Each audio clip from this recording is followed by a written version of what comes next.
Olá, tudo bem? Bem-vindo ao meu canal do YouTube. Meu desejo é que cada mensagem aqui deste canal sirva de edificação e bênção para a sua vida. Aliás, não só para a sua vida, mas de muitas outras pessoas que você pode influenciar, enviando as mensagens e também a dica aqui do canal. Você pode começar fazendo a sua inscrição. Também clique em notificações e acione o sininho. Com isso, todas as vezes que tiver um conteúdo novo aqui no canal, você será imediatamente notificado. Que Deus te abençoe e que você possa, cada dia mais, crescer em graça e em sabedoria na presença de Jesus. Mateus capítulo 15, 21. Diz assim: saindo dali, Jesus foi para a região de Tiro e Sidom. E eis que uma mulher cananeia que tinha vindo daqueles lados clamava: Senhor, filho de Davi, tenha compaixão de mim. Minha filha está horrivelmente endemoniada. Jesus, porém, não lhe respondeu palavra. Então os seus discípulos, aproximando-se, disseram: mande embora, pois vem gritando atrás de nós. Mas Jesus respondeu: não fui enviado senão as ovelhas perdidas da casa de Israel. Ela, porém, veio e o adorou, dizendo: Senhor, me ajude. Jesus respondeu: não é correto pegar o pão dos filhos e jogá-lo aos cachorrinhos. A mulher disse: é verdade, Senhor, pois os cachorrinhos comem as migalhas que caem da mesa dos seus donos. Então Jesus exclamou: mulher, que grande fé você tem, que seja feito como você quer. E desde aquele momento, a filha dela ficou curada. Existem muitos recursos e ferramentas para medidas de unidades específicas. Se você quiser medir uma distância específica, normalmente se usa uma trena. Hoje as trenas estão desenvolvidas. Antigamente você tinha aquelas fitas de pano, ainda existem para grandes distâncias, mas aquelas trenas que você recolhe, algumas as pessoas usam até de chaveiro. Quem trabalha sempre tirando medida tem uma trena em mãos. Mas a tecnologia avançou tanto que agora tem uma trena a laser. Você pega um ponto específico e aperta um botão, sai um tiro de laser e ele apresenta com precisão a distância entre um ponto A e o ponto B. Bem, você pode ter outros instrumentos para medição de distâncias, de quantidades. Você que é senhora e gosta de cozinhar, uma figura rara nos nossos dias. Rara. Estou com medo da extinção da espécie. Porque, olha, hoje está raro você ver uma mulher que gosta de cozinhar, que tem prazer. Mas eu em casa, normalmente, tenho aquelas colherzinhas de medidas. Então, tem um conjunto de colher. E cada colherzinha tem uma medida específica. Ou você tem copos, aonde você define: eu preciso de 250 ml de água, ou tantos ml de óleo. Eu não sei o que é que você vai fazer, mas você tem medidas que definem a quantidade de um produto, de algo, de um lugar. Existem medidas. Agora, como é que faz para medir a fé? Não existe um instrumento para se medir a fé. Se nós pudéssemos aqui comparar a fé de um do outro, vamos ver quanto de fé você tem. E você colocasse para fora alguma coisa que ajude uma ou outra pessoa a identificar qual é o seu medidor de fé. não vou dizer fedômetro, porque não fica muito bom, mas um medidor de fé. Sabemos de que a fé, por mais pequena que ela seja, ela é poderosa.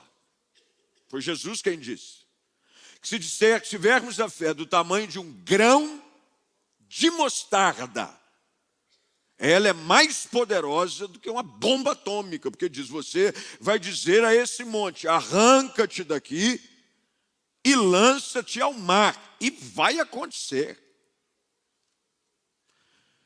Nós não sabemos como medir fé, mas Jesus sabe. Duas ocasiões específicas, Jesus fala de tamanho de fé. De uma forma um tanto interessante, as duas atitudes de fé que mais chamam a atenção de Jesus não vêm do povo judeu, são de gentios. Uma delas é de um oficial romano, de um centurião, o qual pede para que o seu servo seja curado. E Jesus se predispõe de ir até a casa dele. E o centurião diz, não precisa. Eu sou um homem sujeito à autoridade. E eu sei que quando eu digo a um soldado, vai, ele vai. Fica, ele fica. Acabou-se. E o senhor é um homem de autoridade. Basta uma palavra. E o meu servo vai ficar curado, lá em casa. E Jesus disse o que para ele? Grande é a tua fé. Jamais vi fé como a sua em todo Israel. Gentil, romano. O segundo caso é dessa mulher. O caso é em que ela também não era judia, não era descendente de Abraão. Tanto é que ela é identificada no texto com a sua etnia. Havia uma mulher, verso 2, cananeia. Até porque o lugar onde Jesus estava não pertencia ao domínio judaico. Ele estava numa região de Tiro e Sidom, terra dos gentios. Quando você vai a um lugar típico de uma etnia, o que mais você vai encontrar lá é gente de etnia. Você vai ao Japão, o que mais você vai encontrar lá? Japonês. Normal. Se você vem ao Brasil, brasileiros. Jesus foi a Tiro e Sidom e encontrou cananitas, gentios. E mais uma vez, Jesus, no final desse encontro, expõe o tamanho da fé. Como é que uma fé pode ser medida, se é que ela pode ser medida? Como é que Deus identifica o tamanho da nossa fé? Esse encontro, ele traz algumas coisas que definem o tamanho da fé de alguém. E é sobre eles que eu quero falar e prometo que eu vou ser curto, igual Tramontina. Corte rápido. Corte rápido, antes que o frango da padaria acabe. Aliás, fica aqui o meu ponto de reclamação, porque já está tendo competição. Tem gente levando o frango do pastor embora. Porque tem pessoas que descobriram onde eu vou buscar o frango de domingo. E disseram, é aqui que o pastor compra o frango? É, quero 2. Estão levando o meu frango. Lembre-te de mim, quando for buscar o teu frango. Deixa o meu pago. Me abençoa. Então eu vou ser rápido. Primeira coisa que nós identificamos como alguém que tem uma grande fé na história dessa mulher é a sua capacidade e vontade de superar dificuldades e barreiras. Grandes dificuldades exigem uma grande fé. Quanto maior o problema, quanto maior a dificuldade, mais fé você vai precisar. Há algumas coisas na nossa vida que são comuns da vida, e nós vivemos pela fé, porque o justo vive pela fé. Tudo na nossa vida é um ato de fé. Mas há algumas situações que a nossa fé, ela precisa ser provada de tal maneira em que ela vai demonstrar qual é o seu tamanho. Essa mulher tinha contra ela muitas barreiras que precisavam ser superadas. A primeira delas era a barreira da rejeição natural pelo bloqueio cultural. Os judeus não se davam com nenhum outro povo, muito menos com gentios, a ponto de os chamarem de cachorros. Deixa eu dizer para você, cachorro não é esse bichinho que você às vezes chama ele de filho em casa, cria vergonha. Ah, meu, vem com o bebê, vem com o papai. Eu às vezes vejo essas coisas e falo, ó Deus. Eu falo, é bem que é a cara do pai mesmo. Não era, haviam cachorros selvagens. Eles eram tipo caramelo. Sabe o que é a grande raça brasileira de cachorro? O caramelo. Eles viviam soltos pela rua, sarnentos, comiam coisas estragadas, podres. E eles eram como se não tivessem donos. Por isso que eles eram chamados de cachorros. Vocês vivem soltos, ninguém se preocupa, vocês comem do resto, vocês comem da sobra. Olha o preconceito. A primeira barreira que essa mulher tem que vencer, para mostrar a dimensão da sua fé, é a barreira da própria rejeição. Rejeição presente pela própria reação, até mesmo dos discípulos de Jesus, que se incomodavam com ela. Manda essa mulher embora. O texto que nós lemos diz que ela estava gritando atrás de nós. Veja só, os discípulos de Jesus. Uma fé grande, uma fé que ela é percebida, ela é uma fé disposta a vencer obstáculos, e o primeiro deles é esse, o da rejeição natural. Muitas pessoas deixam de viver algo maior na sua vida porque não têm fé suficiente para vencer algumas rejeições. No caso dela, era uma rejeição cultural. Mas nos nossos dias há muitos outros tipos de rejeição. Rejeitados pelo contexto, rejeitados às vezes até mesmo dentro da família. Rejeitados pela sua história de vida, de onde você veio. O rótulo que se impõe sobre alguns se transforma numa grande barreira, o qual a fé precisa ser colocada em ação para vencer qualquer tipo de rejeição. Segunda coisa que nós notamos, e aqui Deus está olhando para a atitude, veja, de que cada atitude dela está sendo observada pelo Senhor Jesus.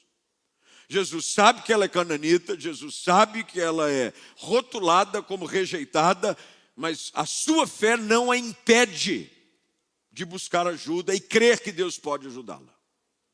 Segunda coisa, segunda barreira que ela vence, que nós podemos ver o tamanho da sua fé, é quando ela se depara com o silêncio de Deus.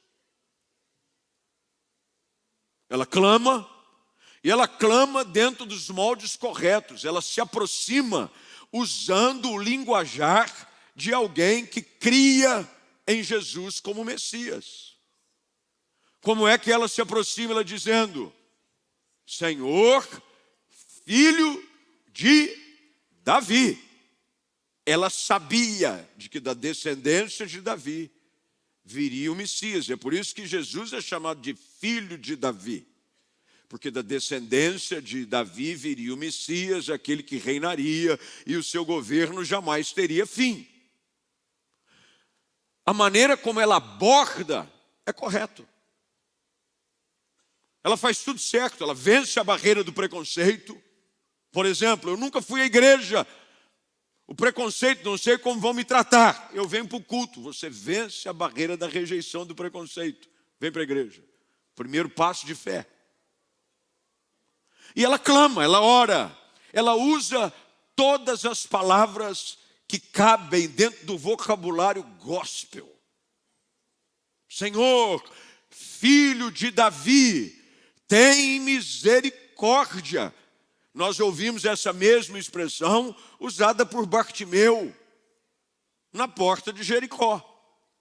Filho de Davi, tem misericórdia de mim.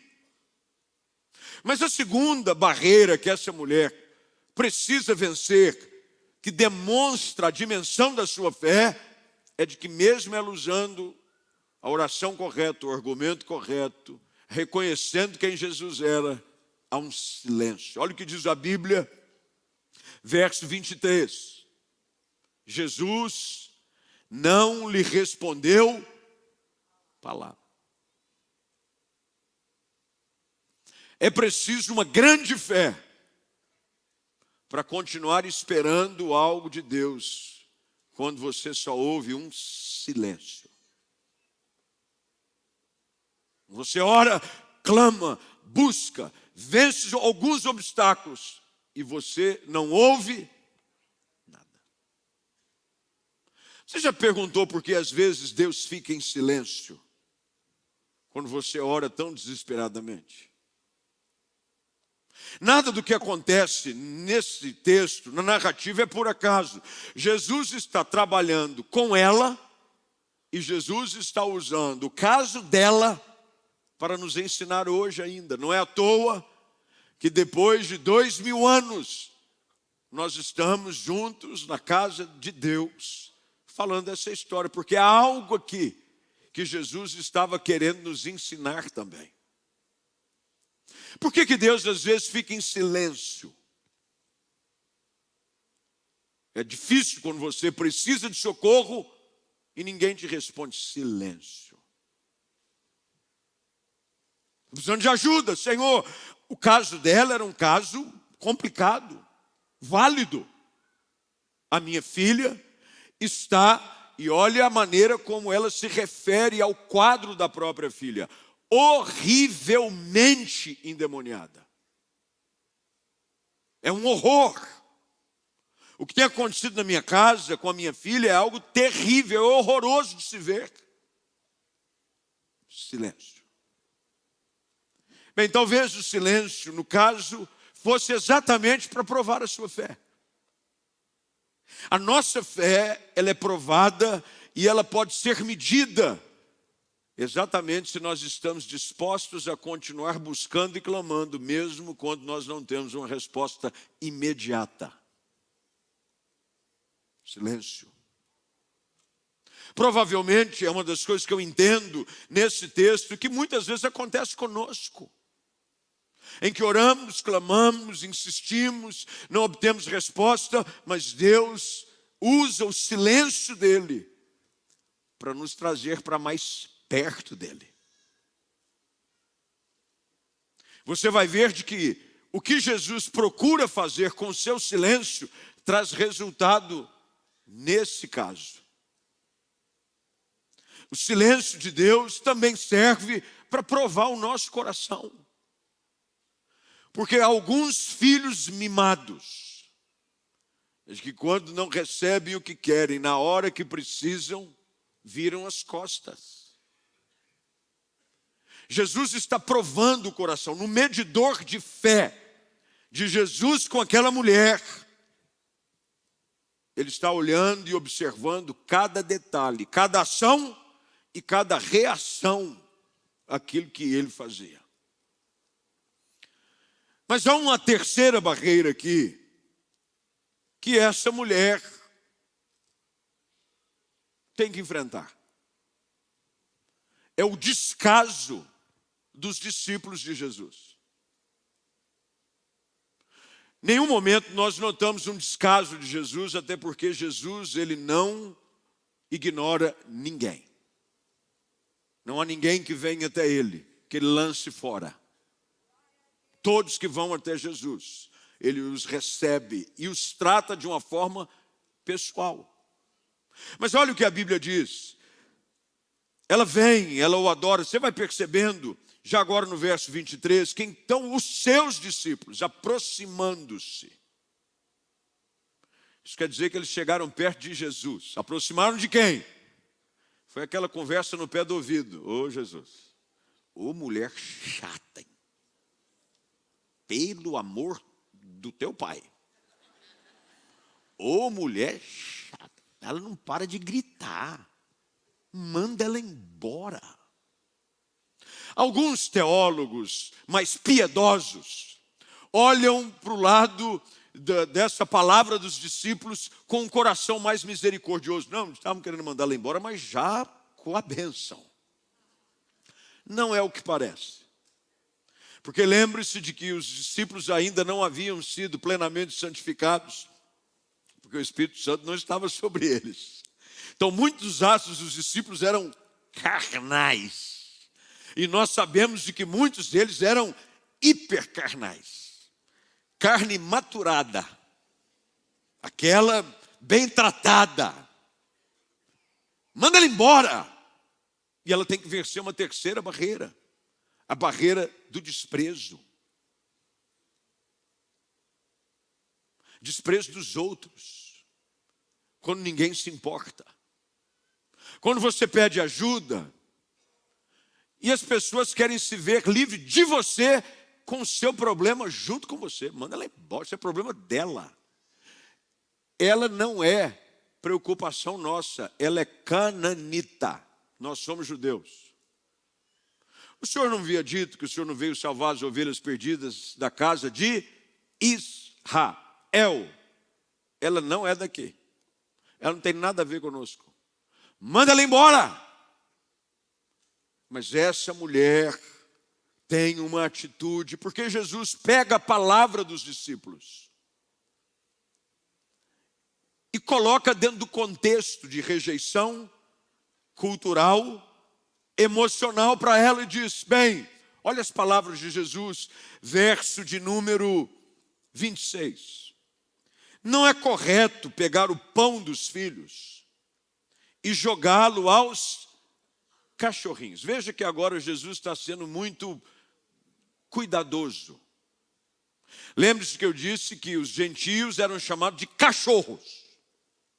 Mas havia, e o original traz na sua linguagem, uma distinção clara entre como se referiam aos gentios, que era cachorro no sentido imundo, e como Jesus se refere a ela como cachorrinhos. Cachorrinho aí já é um poodle. Já é um cachorrinho de casa, porque os judeus também tinham. Existiam os cachorros de rua, os caramelos, e existiam os de dentro de casa. Que eles não sentavam à mesa, mas eles comiam do que caía da mesa dos donos. Quem nunca, com um cachorrinho em casa, já não foi assim embaixo da mesa, ó? E o abençoado vem, ele sabe, eu tenho 2 cachorrinhas em casa.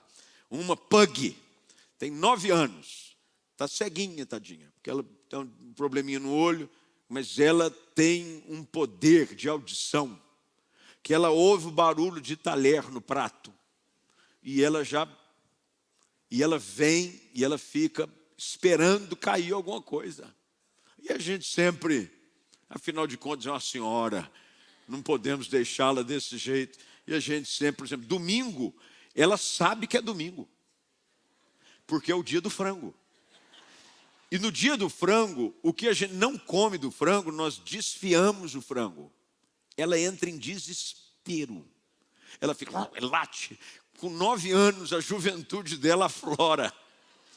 Porque um cachorrinho pequenininho, a expectativa de vida dela é 12, 13 anos no máximo.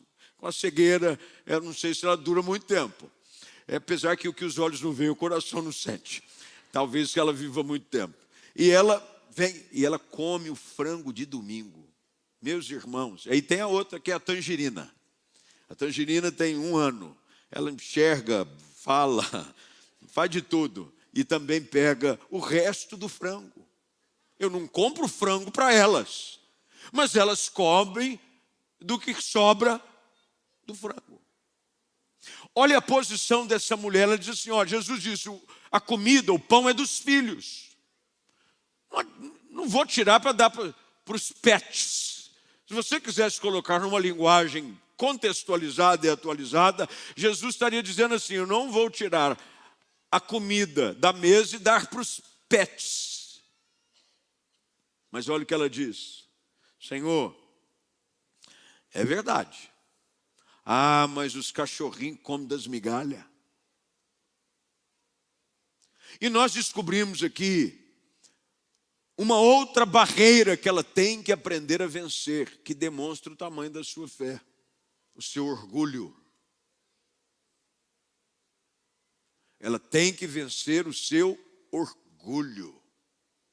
Que ela poderia dizer que você diz que ama os outros, nada. Me chamando de cachorrinho, por mais que seja com toda elegância, me chamou de poodle, mas é cachorro. Não, não tem problema. A fé dessa mulher vence uma série de barreiras. E vá vendo de que cada uma dessas barreiras vencidas leva essa mulher numa posição mais próxima do seu milagre. Na primeira barreira do preconceito, da rejeição, ela transforma o seu falar numa atitude de adoração. Porque o verso de número 25 diz que ela chega, vem e o adora. Ela o adora. Uma fé grande é uma fé que, diante das dificuldades, ela cresce ainda mais. É uma fé de que, mesmo que tudo queira te convencer de que é impossível e é difícil, você continua acreditando de que Deus pode fazer. O que essa fé produz?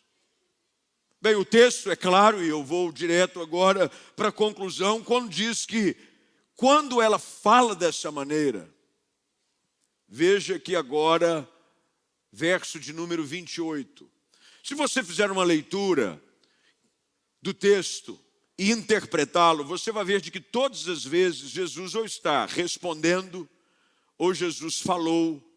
Mas agora no verso 28, a expressão usada é Jesus exclamou. Houve uma reação da maneira como Jesus falava com ela de forma diferente. Uma fé grande produz reações diferentes de Deus a nosso favor. Jesus disse, Jesus respondeu, Jesus falou, mas agora, diante de que ela disse, é verdade, mas eu fico satisfeita com as migalhas que caem da mesa. Agora, então, Jesus exclamou. Jesus agora não a chama mais de cachorrinho, chama de mulher. A mesma expressão que ele usa quando se refere à sua mãe, no casamento em Caná da Galileia. Agora de respeito. A nossa fé, quando provada, produz da parte de Deus a nosso favor uma leitura diferente. Deus olha para você e diz, uau, você é diferente. Você não se permitiu vencer pelas dificuldades, pelos preconceitos, pelas barreiras que surgem. Alguns de uma forma, outros de outra. Mas Jesus exclama e diz, que grande fé você tem. No medidor de fé de Jesus, usado nesse ponto, ela excedeu a média, é grande. Uma fé acima da média. E então ele diz para ela, seja feito conforme você quer. Uma fé que move o coração de Deus. Uma fé que muda o ambiente e as circunstâncias que fazem parte dele para mudar a nossa realidade. E a Bíblia termina dizendo de que essa fé grande é uma fé que persevera até o fim. A história termina dizendo que a partir daquele momento, final do verso 28, a filha dela foi curada. Uma fé grande que produz resultados extraordinários. Que tamanho é a sua fé hoje de manhã? Será que você tem usado as barreiras e as dificuldades como desculpas para dizer: eu nem estou buscando mais? A sua maneira de reagir diante das dificuldades determina o tamanho da sua fé. Se há uma montanha, Jesus disse, sua fé for do tamanho de um grão de mostarda, essa montanha vai sair daí. Se há um problema dentro da sua casa distante, veja, as duas vezes que Jesus identifica a grande fé, ele nem sequer precisou ir ao lugar onde havia necessidade específica. Ele não foi à casa do centurião romano e ele não foi à casa da mulher cananita. A fé deles era tão grande que alcançava lugares distantes. Qual o tamanho da sua fé hoje de manhã? Quais são os obstáculos que você talvez esteja enfrentando e que Deus está dizendo, essa é a hora de você provar quão grande é a sua fé. Talvez você se identifique dizendo, pastor, a minha fé não é tão grande. Bem, os discípulos, em certo momento, chegaram à mesma conclusão. A ponto de pedirem, Senhor, aumenta-nos a fé. Fé pode ser aumentada. Você não recebe uma fé. Não, você tem direito a uma dose de fé. É isso aí, cada um tem a sua dose. Não, fé pode ser aumentada. Como é que a gente aumenta a fé? Conhecendo a palavra. Quanto mais eu conheço a Bíblia, quanto mais eu conheço o plano de Deus, quanto mais eu conheço sobre a sua onipotência, quanto mais eu conheço sobre a sua glória, quanto mais eu conheço sobre quem Jesus é, mais a minha fé é aumentada. E quando a barreira vem, eu posso vencê-la no poder da fé. Hoje de manhã, Jesus quer aumentar a sua fé. Talvez essa dificuldade que você está enfrentando, essa barreira, Deus está dizendo, é hora de você provar a sua fé. Talvez você esteja no meio de um silêncio. Silêncio que incomoda. Já viu aquele silêncio que incomoda? Há um silêncio perturbador. Deus não fala nada. Deus quer saber se você continua crendo e a sua fé continua aumentando, mesmo quando há silêncio no céu. Hoje de manhã, Deus quer provar o nosso coração. E de acordo com as nossas reações, Ele quer poder dizer a nosso respeito, grande é a tua fé.